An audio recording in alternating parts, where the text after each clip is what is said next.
The leather portfolio felt heavy and substantial in my hands, like it carried the weight of a decade's worth of memories. I stood there in the quiet workshop of the bookbinder, surrounded by the rich smell of fresh leather and glue, examining the anniversary gift I'd commissioned for my son Michael and his wife Jessica. It was a custom-bound photo album, meticulously chronicling their 10 years of marriage. Each page had been professionally designed, with family photographs carefully arranged alongside handwritten notes from their life together, vacations, holidays, the birth of their daughter Emma. The craftsman had truly outdone himself, and the $3,000 I'd spent felt like a worthy investment for such a milestone. This Saturday's celebration at their home in Oakville was going to be special, a gathering of family and friends to honor what I thought was a strong, loving partnership. "Mr. Thompson, I think you'll find a gold leaf detailing on the cover meets your specifications," the bookbinder said, adjusting his glasses as he pointed to the embossed initials M and J intertwined elegantly. "Your son and daughter-in-law will treasure this for generations." I nodded, running my fingers across the smooth, supple leather, feeling a mix of pride and nostalgia. 10 years! It seemed impossible that Michael had been married for a decade already. Time had flown by since he met Jessica in university, their whirlwind romance leading to a beautiful wedding that my late wife Catherine and I had hosted with such joy. After Catherine passed away 5 years ago from a sudden battle with cancer, watching my son build his own family had become my greatest comfort. It kept me going through the lonely nights, reminding me that life continued, that there was still purpose in the world. The anniversary party was shaping up to be a grand affair. Cousins from Ottawa were driving down, old friends from Michael's university days were flying in, and even some business associates I'd known for over 40 years from my manufacturing company would be there.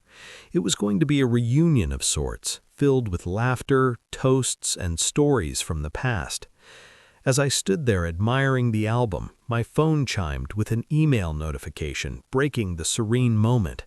I glanced at it absently, expecting the usual Saturday morning messages, perhaps updates on production schedules or confirmations from suppliers for Thompson Precision Manufacturing, the company I'd built from the ground up over 40 years. But no, this was different. The subject line made my hand freeze above the counter. Your son's anniversary. You need to see this. The sender was listed as a concerned friend. No name, no recognizable email address, just a generic Gmail account that, according to the timestamp, had been created only yesterday. My chest tightened as I opened the message, a strange unease settling over me like a cold fog. "Mr. Thompson," it read, "please open the attached documents before attending the party. Your family is not what you think. Someone needs to warn you. Do not let them know you've seen this." Attached were 3 PDF files, innocently named but ominously vague. My fingers trembled slightly as I clicked on the first one, my heart pounding in a way it hadn't since Catherine's diagnosis. It was a scanned legal document from Whitmore and Associates, a law firm in downtown Toronto. The header jumped out at me like a slap. Guardianship Assessment David Thompson. The words blurred for a moment as I tried to process what I was seeing. Guardianship assessment? My name was on a legal document I'd never authorized, never even heard of? It detailed procedures for evaluating mental competency, with notes about potential asset management under a guardian's control. This couldn't be right. "Sir, is everything all right? You've gone quite pale." The bookbinder's concerned voice cut through my daze, sounding distant, like it was coming from underwater. I blinked, forcing myself back to the present. I need to take this. Family emergency." The lie slipped out automatically, a businessman's reflex to maintain composure in the face of crisis. I gathered the gift box under my arm, the weight of the album now feeling like a burden, and walked quickly toward my Lexus in the parking lot outside the artisan workshop in Toronto's distillery district. Once inside the car, the doors locked and the engine humming softly, I opened the second PDF with shaking hands. It was an email thread between my son, Michael, and someone named Dr. Patricia Morrison. The subject line chilled me to the bone. Timeline for competency evaluation. Michael's words appeared on my phone screen, clear and betraying. Dr. Morrison, we appreciate your discretion in this matter. My father has shown increasing signs of cognitive decline over the past year. We need the evaluation completed before he makes any more questionable business decisions. Jessica and I are prepared to move forward with the guardianship application immediately after the assessment. Dr. Morrison's response was clinical, detached, and cold. I understand the family's concern. Based on what you've described, I can schedule the evaluation for Tuesday, September 12th.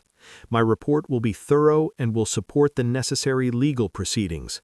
My fee structure for these sensitive family matters is outlined in the attached document. September 12th. That was just 4 days after Michael's anniversary party.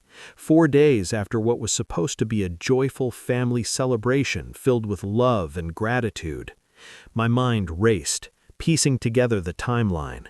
This wasn't some distant plan. It was imminent, calculated, to strike right after they'd lulled me into a false sense of security. I could picture them at the party, smiling, toasting, all while knowing what was coming. The third PDF was a financial analysis prepared by Jessica herself. Page after page of detailed spreadsheets laid out my company's assets, my real estate holdings, investment accounts, and projected liquidation values. It was meticulous, professional, almost admiring in its thoroughness. But at the bottom of the final page, in Jessica's neat handwriting, was a damning note. Conservative estimate, $3.2 million liquid after property sales. Enough to cover debts and set us up permanently. Michael agrees the timing is right. I sat in my car for what felt like an eternity, 23 minutes exactly, according to the dashboard clock, reading and rereading the documents, my world crumbling around me. Other Saturday morning shoppers walked past, carrying bags from the nearby boutiques and cafes, chatting carefree, living normal lives, unburdened by the knowledge that their own children were plotting to destroy them. How could this be happening? Michael, my only child, the boy I'd raised with such care after his mother died. I'd poured everything into him, education, support, love. And Jessica, whom I'd welcomed as a daughter, helping them with their home, their life. This betrayal cut deeper than any business deal gone wrong, any loss I'd ever faced. My phone showed 5 missed calls from Michael by then. I couldn't bring myself to answer. What would I say? What could I possibly ask that wouldn't reveal I knew about their plan? The thought of hearing his voice, pretending everything was fine, made my stomach churn. Instead, I started the engine and drove not home to my house in Mississauga, but east on the Gardiner Expressway toward the Royal York Hotel downtown. The familiar route along Lake Ontario, usually so soothing with its views of the water, provided no comfort today. The lake stretched out gray and cold beneath an overcast September sky, mirroring the storm brewing inside me. The hotel's valet took my keys with professional efficiency, no questions asked. I checked in without luggage, paying cash for a suite overlooking the harbor, insisting on complete privacy. No housekeeping, hold all calls unless I specifically authorized them. Room 1847 was elegant and anonymous, with floor-to-ceiling windows offering views of the Toronto Islands, but I pulled the curtains closed immediately. I needed darkness to think, to plan, to understand how my son had become someone I didn't recognize. The room's plush carpet muffled my footsteps as I paced, my mind a whirlwind. I forwarded the anonymous email to my personal laptop, then headed down to the hotel's business center to print all 3 PDFs. The printer hummed efficiently, spitting out the evidence of my family's treachery. Back in the suite, I sat at the mahogany desk with a legal pad and began making notes, applying the same methodical analysis I'd used for 40 years in manufacturing. Question 1.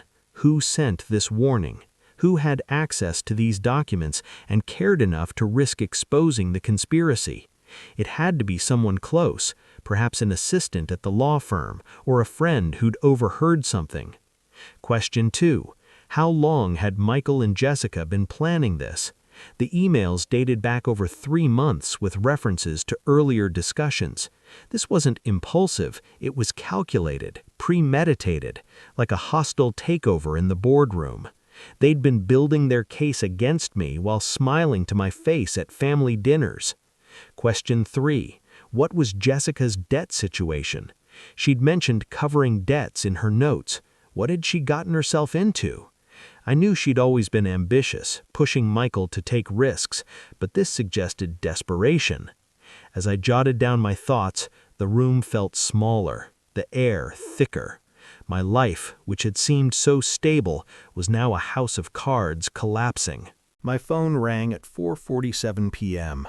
Michael again. This time I answered, keeping my voice carefully neutral, forcing down the bile rising in my throat. "Dad, where are you? You were supposed to stop by this afternoon to confirm the caterer's menu for Saturday." His voice was casual, but now I heard the undercurrent of impatience. "I forgot. I've been running errands all day," I lied smoothly. "Shopping for your gift, actually. You and Jessica are going to love it." "That's great, Dad, but we were worried. You didn't answer your phone for hours." There was an edge to his tone, something I now recognized as calculation rather than genuine concern. "Are you feeling okay? You seem forgetful lately." There it was, the setup, the careful documentation of my supposed cognitive decline, planting seeds for their fraudulent claims. "Just busy. You know how Saturdays are. I'll see you tomorrow for brunch like we planned." The words tasted like acid in my mouth, but I maintained the pleasant, fatherly tone he expected. After he hung up, I allowed myself 10 minutes of raw rage. I paced the hotel room, my hands clenched into fists so tight my knuckles turned white, my breath coming in harsh, ragged gasps. How dare they? Michael was my only child. After Catherine died, he'd been my anchor, my reason to keep pushing forward with the business instead of selling out and retiring to some quiet life. Every expansion decision, every reinvestment had been made with the thought that someday Thompson Precision would be his legacy, a thriving company employing dozens, providing for generations. And now he wanted to steal it. Not inherit it honestly through hard work and time, but steal it through fraud and legal manipulation, stripping me of my dignity in the process. The rage didn't fade. It crystallized into something colder, sharper, a resolve forged in the fires of betrayal. I'd built a $3.2 million company from nothing, starting in a small garage workshop with just a lathe and a dream. I'd survived the 2008 recession, when suppliers went bankrupt and orders dried up. I'd navigated the 2020 pandemic, pivoting production to essential medical parts while keeping every employee on payroll. Countless business challenges that would have destroyed weaker men. I'd faced them all and emerged stronger. Michael had made a fatal error if he thought his father would be a passive victim in this scheme. I opened my laptop and began researching, my fingers flying across the keys with purpose. Whitmore and Associates specialized in elder law and estate planning. Their website was polished, featuring testimonials from satisfied families who'd protected their loved ones through guardianship arrangements. The language was careful, professional, designed to make theft sound like compassion, phrases like ensuring stability and safeguarding assets. It made my blood boil. Next, Dr. Patricia Morrison's credentials were impressive on the surface: geriatric psychiatry specialist, expert witness in competency hearings, published author on cognitive decline in the elderly. But a deeper search, digging into public records and forums, revealed something else. 3 complaints filed with the College of Physicians and Surgeons of Ontario over the past 5 years, all related to questionable diagnoses in guardianship cases. None had resulted in formal disciplinary action, but the pattern was clear. She was a gun for hire, willing to bend ethics for the right fee. Jessica's real estate situation took longer to uncover, but business databases, property records, and a few discreet searches painted a grim picture. She'd invested heavily in a condo development in Vaughan that collapsed spectacularly last year due to zoning issues and contractor fraud. She was named in a class action lawsuit with other investors, with damages estimated at $470,000. Personal loans, credit lines, it all added up to a mountain of debt. My son's wife had gambled our family's future on a failed investment, and now they planned to steal my company to cover her mistakes. The pieces fit together like a puzzle I wished I'd never solved. They'd been living beyond their means, the expensive renovations to their home, the luxury vacations. I'd helped with some, but clearly not all. This was desperation disguised as ambition. Sunday morning arrived with pale sunlight filtering through the hotel curtains I'd cracked open slightly. I'd slept perhaps 3 hours, my mind too active with planning, replaying scenarios like a chess game. The brunch with Michael and Jessica required a careful performance. I needed to appear normal, perhaps slightly confused, giving them no indication that I knew about their conspiracy. I dressed casually, as I always did for family gatherings, and stopped at a bakery Michael had loved since childhood to pick up fresh pastries, croissants, danishes, the kind with raspberry filling he used to beg for as a kid. It was a small touch, but it helped me maintain the facade. I arrived at their Oakville home at 11 sharp, the house looking as picture-perfect as ever with its manicured lawn and flower beds blooming in late summer colors.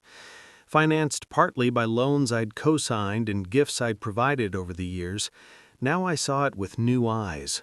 The expensive stone facade, the 3-car garage as evidence of spending they couldn't sustain. "Dad, you made it!" Jessica greeted me at the door, kissing my cheek with practiced warmth. Her smile was perfect, her concern theatrical, like an actress in a role she'd rehearsed. "We were just saying how tired you looked last time we saw you. Are you taking care of yourself?" Her words dripped with false solicitude, but now I heard the probe, the fishing for admissions of weakness. "I'm fine, just busy with work," I replied, setting down the pastries and accepting the coffee Michael offered from their high-end espresso machine. The kitchen smelled of fresh brew and bacon, a normal Sunday scene that felt anything but. "So, tell me about the party plans. Who's coming?" For the next hour, I played my part perfectly, like a seasoned negotiator in a high-stakes deal. I asked detailed questions about the catering. Would there be salmon or steak? Vegetarian options for Aunt Linda? About the guest list, confirming names I'd known for years. I even offered additional financial help with the celebration, watching their eyes light up subtly. But I made small mistakes deliberately, forgetting the name of Michael's colleague from work, asking twice about the start time, fumbling with my phone as if technology baffled me. Each error was minor, easily dismissed as ordinary absent-mindedness, but I watched Jessica make mental notes, her eyes flicking to Michael with knowing glances. As we finished eating, the plates cleared and fresh coffee poured, Michael cleared his throat. "Dad, actually, we wanted to talk to you about something." He exchanged a significant glance with Jessica, the kind couples share when they're in sync. "We've been concerned about some of your recent decisions. The Harrison contract, for instance. You accepted terms that seem unusually favorable to them." The Harrison contract was perfectly reasonable, negotiated exactly as I'd intended to secure long-term supply chains. But now I understood their game. Every business decision would be reframed as evidence of incompetence, twisted to fit their narrative. "I appreciated your concern," I said, forcing a note of uncertainty into my voice. "Maybe I am getting tired. The business has gotten complicated. Sometimes I think about what would happen if I couldn't manage it anymore." Jessica leaned forward with false sympathy, her hand resting on mine in a gesture that now felt manipulative. "That's exactly what we wanted to discuss. Have you thought about setting up a power of attorney? Just as a precaution, so Michael could help if you ever needed it."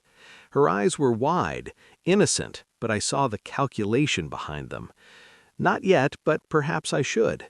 I stood slowly, as if my joints ached from years of hard work, though I was fitter than most men my age from daily walks and gym sessions. "Let me think about it. I should get home. Long drive back to Mississauga." I left their house feeling contaminated by the performance, like I'd waded through mud. They thought they'd successfully manipulated me into considering their plan, planting more seeds of doubt. Instead, I'd gathered confirmation of their timeline and tactics, every word they said adding to my resolve. Monday morning, I drove to my office at Thompson Precision Manufacturing for the first time since receiving the anonymous email.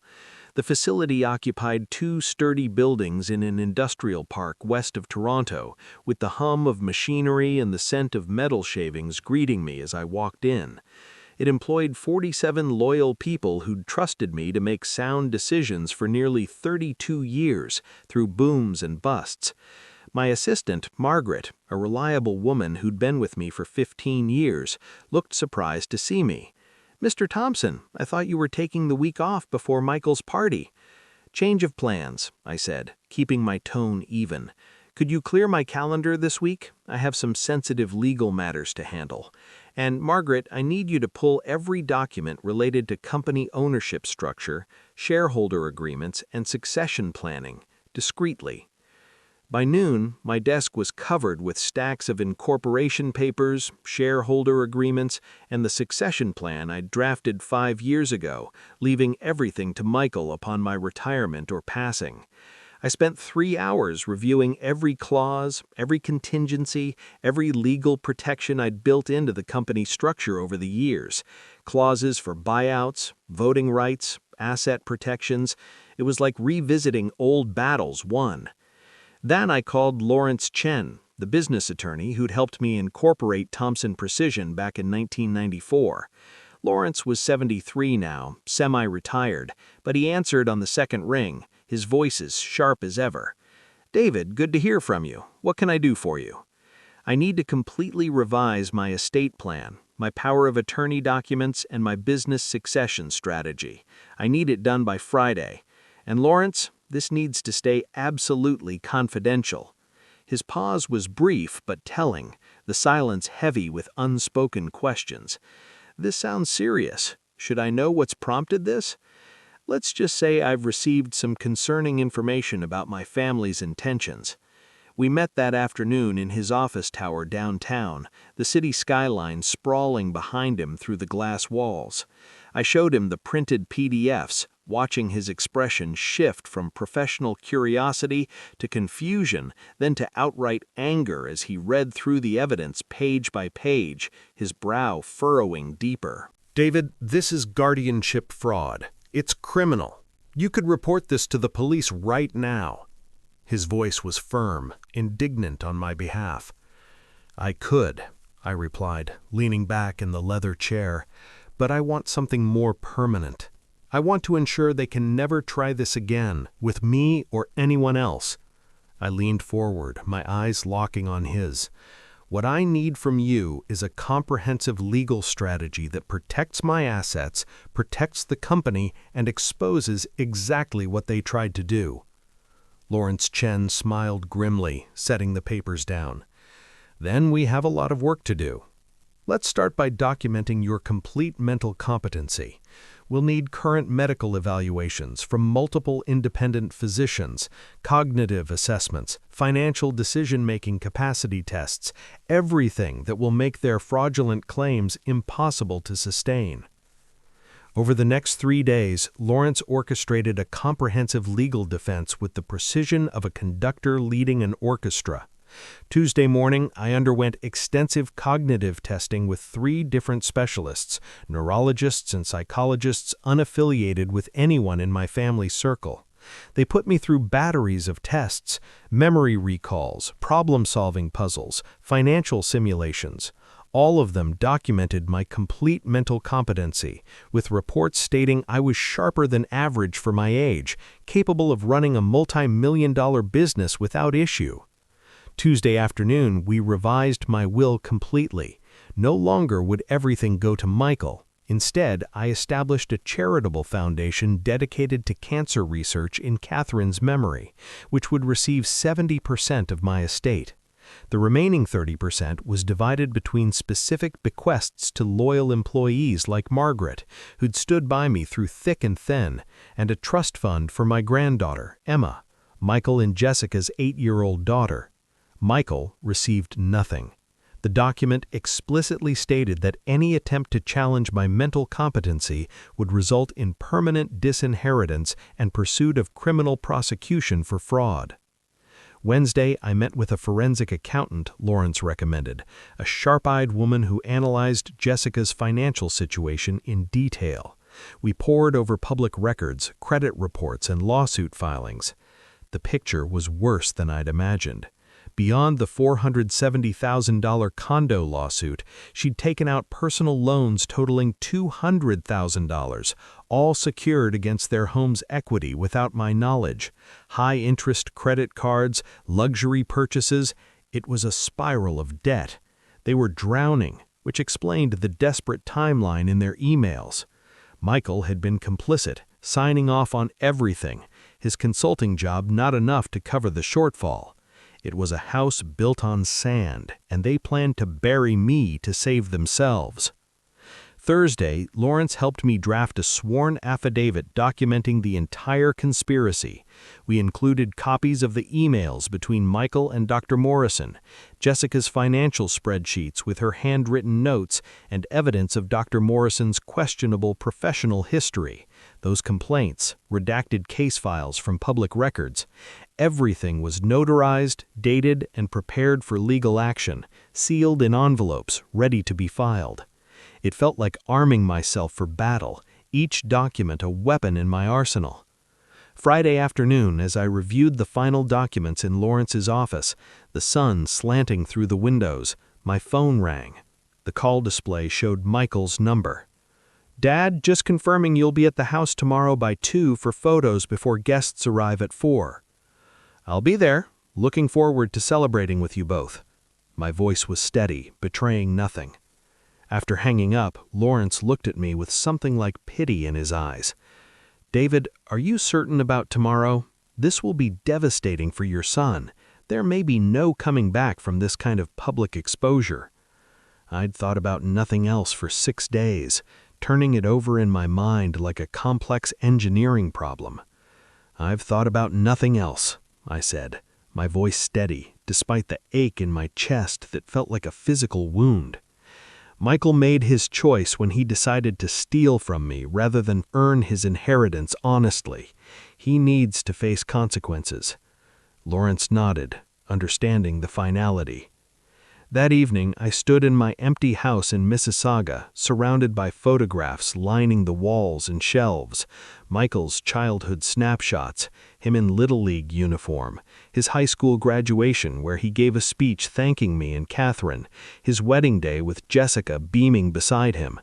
Catherine smiled from frames on the mantel, her eyes kind and unknowing, unaware that the family we'd built together with such love and sacrifice was about to shatter irreparably.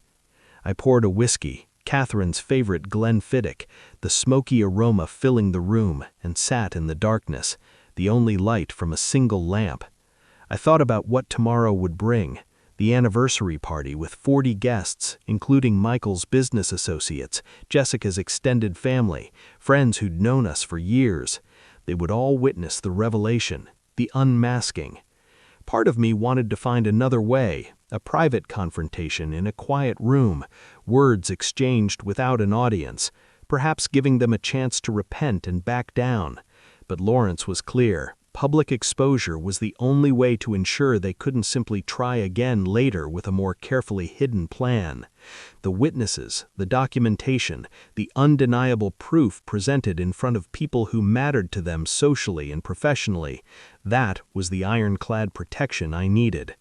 A private scolding might lead to apologies, but also to resentment simmering underground, waiting for another opportunity. No, this had to be decisive, like cutting out a cancer before it spread. Saturday morning arrived too quickly. The sky clear and crisp, a beautiful September day mocking the turmoil inside me. I dressed carefully in a tailored suit and tie, appropriate for an anniversary celebration, navy blue with a white shirt and a pocket square Catherine had given me years ago. The leather-bound photo album sat in its gift box on my passenger seat as I drove to Oakville, the highway traffic light and the radio off. The irony wasn't lost on me. Presenting a gift chronicling their marriage while preparing to destroy the facade of it. I arrived at 1:45 p.m., deliberately early to scope out the setup. Michael and Jessica's home was already transformed into a party venue, with silver and white balloons floating gracefully, elegant floral arrangements of roses and lilies adorning tables, and a catering setup in the backyard overlooking the serene lake. Everything looked perfect, a celebration of a successful marriage and family prosperity, the kind of event featured in lifestyle magazines. "Dad, you're early," Michael greeted me at the door, embracing me with what I now knew was feigned affection. His cologne was the same he'd worn since college, a scent that used to bring back fond memories. "Come help me set up the sound system for the toasts later." I followed him into their spacious living room, where a professional audio setup had been installed. Large speakers, a mixing board, even a projector and screen for showing photographs during the speeches. It was elaborate, high-end, probably rented at great expense.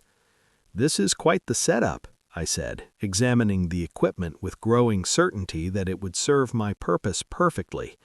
"You're planning to show photo montages?" "Jessica put together a whole presentation," Michael confirmed proudly, adjusting wires with a smile. 10 years of memories, messages from friends who couldn't attend, that kind of thing. We'll project it during dinner." "Excellent. I'd like to add something too, if that's all right. I have some special photos and documents I'd like to share, a tribute to your marriage and what family means." Michael looked pleased, clapping me on the back. "Of course, Dad. That's really thoughtful. Do you have the files on a USB drive?" "I have everything on my laptop. I'll connect it when the time is right." He nodded, unsuspecting, and we finished setting up in companionable silence that felt like a lie. Guests began arriving at 3:30, the driveway filling with cars as people streamed in. I circulated through the growing crowd, greeting everyone with handshakes and hugs. Michael's business partners from his consulting firm, sharp-dressed men I'd met at company events, Jessica's parents, kind folks who'd always been supportive after Catherine's death, cousins from Ottawa, boisterous and full of stories, friends from university, old neighbors, a complete cross-section of everyone important in their lives. By 4 o'clock, 43 people filled the house and backyard, laughter echoing, glasses clinking. The catering staff moved efficiently with trays of appetizers, shrimp cocktails, cheese platters, mini quiches, and champagne flowed freely. A string quartet played gentle classical music near the garden, violins weaving melodies that should have been soothing. Everything was exactly as it should be for a milestone anniversary, except for the laptop case I kept close beside me on a side table, containing the evidence that would end all of this illusion. I watched Michael and Jessica mingle, their arms linked, accepting congratulations with gracious smiles. They looked the part of the perfect couple, but now I saw the strain. The way Jessica's laugh was a bit too forced, Michael's eyes darting occasionally. At 5:30, Michael tapped his champagne glass for attention, the clear ring cutting through the chatter. Conversations gradually quieted as guests gathered in the living room and spilled into adjoining spaces, some standing, others seated on sofas and chairs. "Jessica and I want to thank everyone for coming to celebrate with us today," Michael began, his arm around his wife's waist, his voice warm and confident. 10 years ago, we promised to build a life together, and we couldn't have done it without the love and support of family and friends. Jessica took the microphone next, her voice laced with emotion that sounded genuine but now rang false to me. We're especially grateful to David, Michael's father, who has been such a constant presence in our lives. Dad Thompson, you've been so generous, so supportive, always there when we needed guidance. She raised her glass toward me, her eyes meeting mine. To family, and to the bonds that hold us together. The guests echoed the toast, glasses raised high. I raised mine mechanically, the champagne tasting like vinegar on my tongue. Before dinner, Michael continued, we have a few special presentations.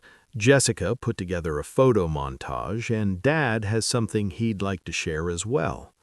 This was my moment. I stood slowly, accepting the microphone Michael offered with a smile that didn't reach his eyes. Thank you all for being here today. I looked around the room at the expectant faces, the people who thought they were attending a simple, joyful anniversary celebration, smiles frozen in anticipation. Family is everything to me. After my wife Catherine passed, Michael became my whole world. I've spent the last 5 years working tirelessly to ensure he'd inherit a secure future, building on the legacy we started together. I connected my laptop to the projector with steady hands, the screen behind me illuminating with my first slide, the logo for Thompson Precision Manufacturing, bold and familiar. But something happened recently that made me realize family bonds aren't always what we think they are.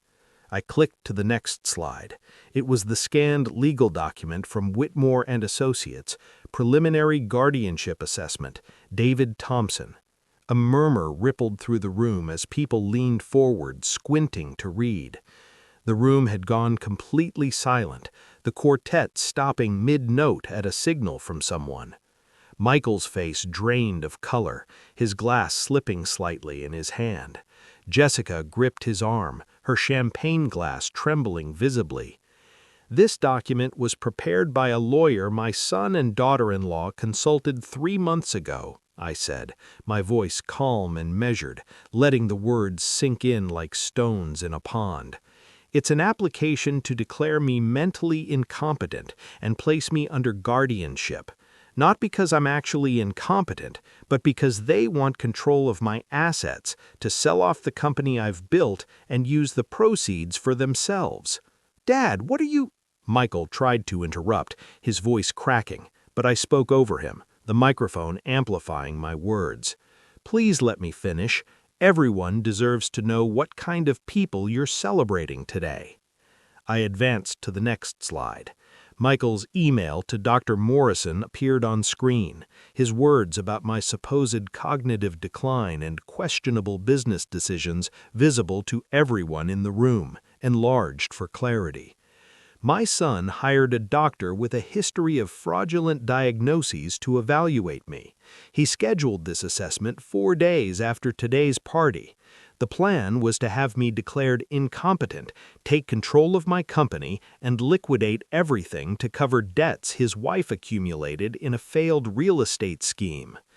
Jessica made a choking sound, her hand flying to her mouth. Her parents stared at her in horror, their faces paling. Michael's business partner, Richard, a man I'd golfed with, stood up abruptly and walked out without a word, his wife following awkwardly. Other guests began talking urgently amongst themselves, phones pulled out to text or record. Their celebration had transformed into something ugly and inevitable, the air thick with shock and judgment. "This is insane!" Jessica shouted, her voice high and desperate, breaking the stunned silence. "David is confused. He's imagining conspiracies that don't exist." She turned to the crowd, pleading. "He's been forgetful, making mistakes. We were just trying to help." I remained calm, my voice cutting through the noise like a knife. I anticipated you'd claim that, which is why I spent this week undergoing comprehensive cognitive evaluations with 3 independent physicians. I have documentation of my complete mental competency right here. I held up a folder for emphasis. I also have a sworn affidavit, notarized testimony, and a revised will that leaves you both nothing. Any further attempts will lead to fraud charges. Michael finally found his voice, stepping forward unsteadily. "Dad, please, we can explain. This isn't what it looks like." His eyes were wide, panicked, the confident man from earlier gone. I looked at my son, seeing a stranger where my child used to be, a boy who'd turned into a man willing to betray his own blood. "It's exactly what it looks like, Michael. You chose money over family. You chose to destroy me rather than earn your inheritance honestly." I disconnected my laptop and picked up my briefcase, the click echoing in the hushed room. The guests parted like the Red Sea as I walked toward the door, whispers following me. Behind me, I could hear Jessica sobbing hysterically, Michael trying to explain to his horrified business partners in a frantic voice the complete dissolution of the life they'd tried to build on fraud. At the door, I paused and turned back, the room falling silent again. "One more thing. I've established a trust fund for Emma, your daughter. She'll receive her inheritance when she turns 25, with conditions that neither of you can access those funds. At least one member of this family will benefit from what I built." I walked out into the September evening, the cool air hitting my face like a relief, leaving behind the wreckage of my son's anniversary party and the ruins of our relationship.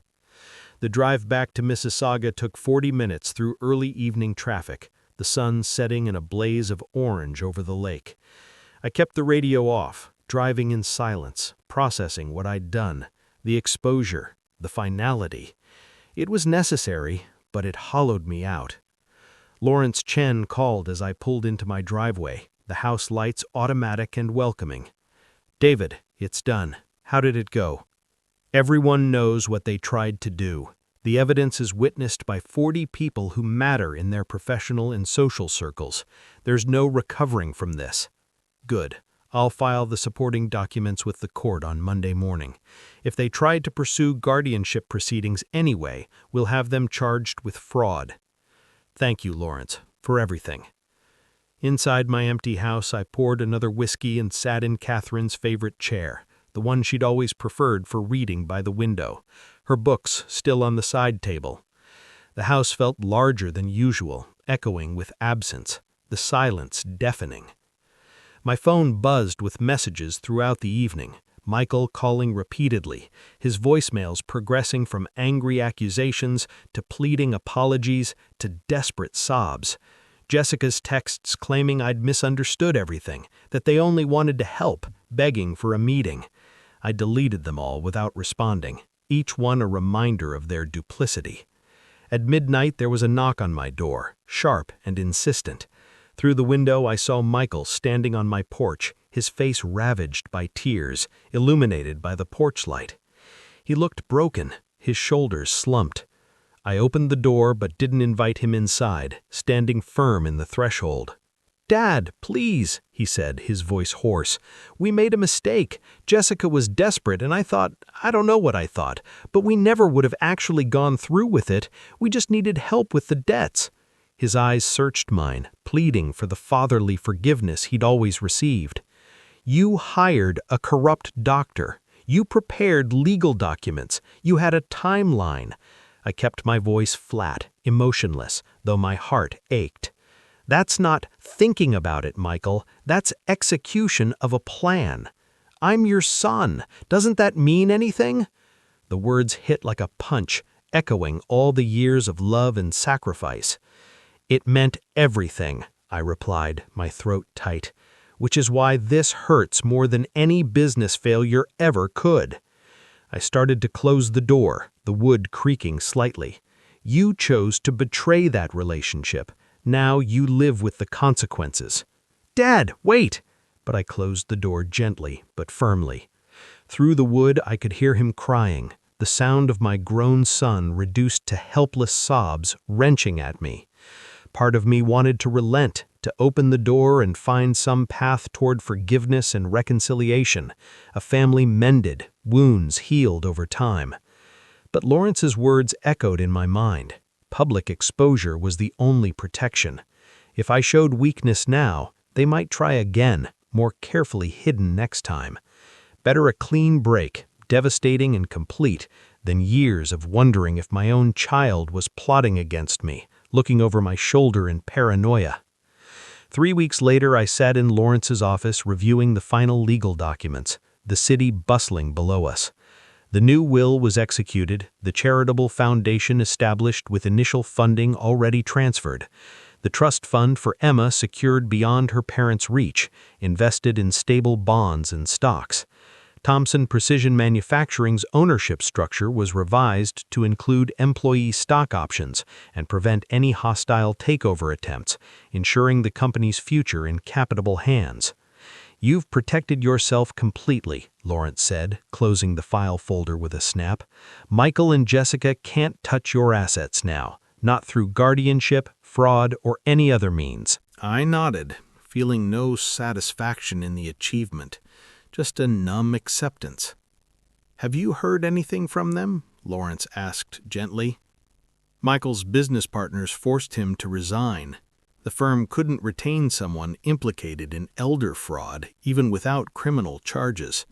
Jessica's lawsuit judgment came through last week. They're filing for bankruptcy. Their lives destroyed, just as they'd tried to destroy mine. The symmetry was perfect and hollow, like winning a war but losing the peace. I drive past their house sometimes, though I'm not sure why. Perhaps to remind myself of the cost. The for sale sign went up last month, the once pristine lawn overgrown, windows dark. They're moving somewhere cheaper, somewhere they can restart without the weight of their exposed conspiracy following them like a shadow. Emma's trust fund grows quietly in managed investments, compounding over the years. In 17 years, when she turns 25, she'll receive enough money to start her adult life comfortably. College paid for, a home down payment, whatever she needs.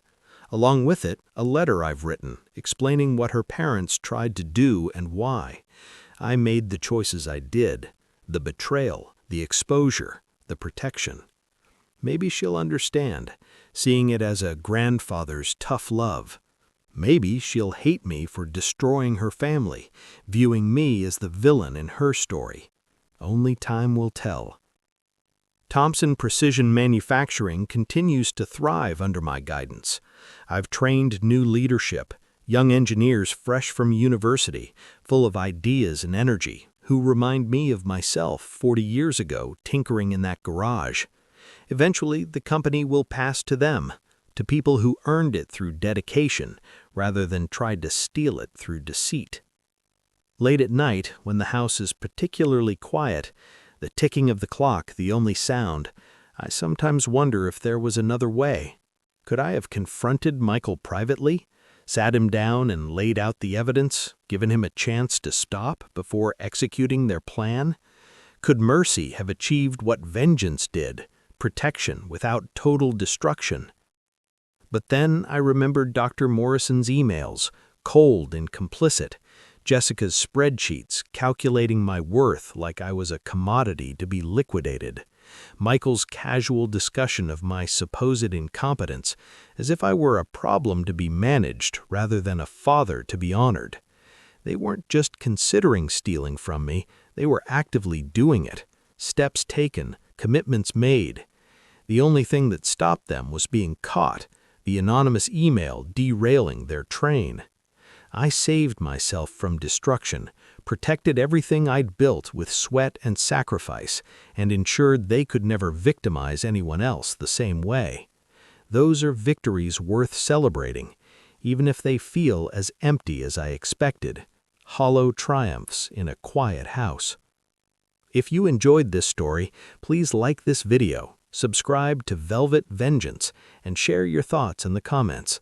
Have you ever discovered a family member's betrayal? How did you handle it? Your stories matter. To watch the next story, click the video on the left.